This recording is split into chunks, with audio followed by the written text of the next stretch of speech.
তো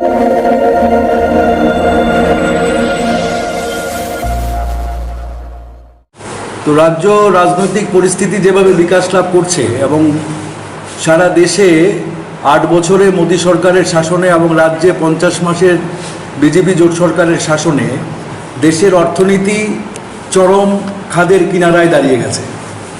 গত 50 বছরে সর্বোচ্চ বেকারত্ব, প্রায় আপনার 84% মানুষের রোজগার কমেছে, রেগায় কাজ নেই, হ্যাঁ, মানুষের মজুরি কমে গেছে। আমাদের রাজ্যে 32,000-এর উপরে শূন্য পদ, কিন্তু চাকরি নেই। জেআরবিটি, নার্স এবং অন্যান্য বিভিন্ন দপ্তরে পরীক্ষায় উত্তীর্ণ হাজার হাজার বেকার চাকরি পাচ্ছে না।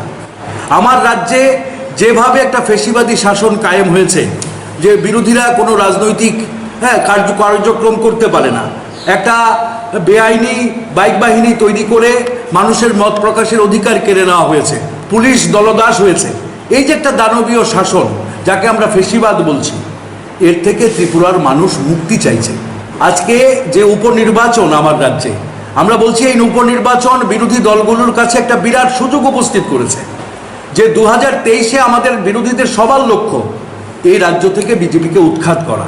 এবং এখানে যে দল বিজেপিকে হারাতে পারে, যে শক্তিশালী প্রধান বিরোধী শক্তি, বামপন্থী মানুষকে এগিয়ে আসতে হবে, বামপন্থী দলগুলোকে এগিয়ে আসতে হবে। এবং আমরা এই নিরিখে উপনির্বাচনে নির্দিষ্টভাবে 57 যুবরাজনগর আসনে আমরা সিপিআইএম প্রার্থী শৈলেন্দ্র কুমার নাথকে আমরা জয়যুক্ত করার কথা বলছি, এবং জাতীয় কংগ্রেস দলের প্রার্থী সুদীপ রায় বর্মনকে, এবং 8 টাউন বর্দোয়ালি আসনে আমরা আশিস কুমার সাহা জাতীয় কংগ্রেস দলের প্রার্থীকে ভোট দেওয়ার কথা বলছি, এবং আমরা আমাদের পার্টির সমর্থন দিচ্ছি। এবং 46 সুরমা তফসিলি জাতি সংরক্ষিত আসনে আমরা পরিষ্কারভাবে মনে করছি সেখানে তিপ্রা মথা, যে আজকে প্রধান প্রতিদ্বন্দ্বী, সেটা বিজেপিকে হারাতে পারে। আমরা বলছি যে তিপ্রা মথাকে সেখানে আমরা সমর্থন করছি, এবং তিপ্রা মথার প্রার্থী বাবুরাম সতনামীকে ভোট দিয়ে জয়যুক্ত করার জন্য আমরা বলছি। এই যে সামগ্রিক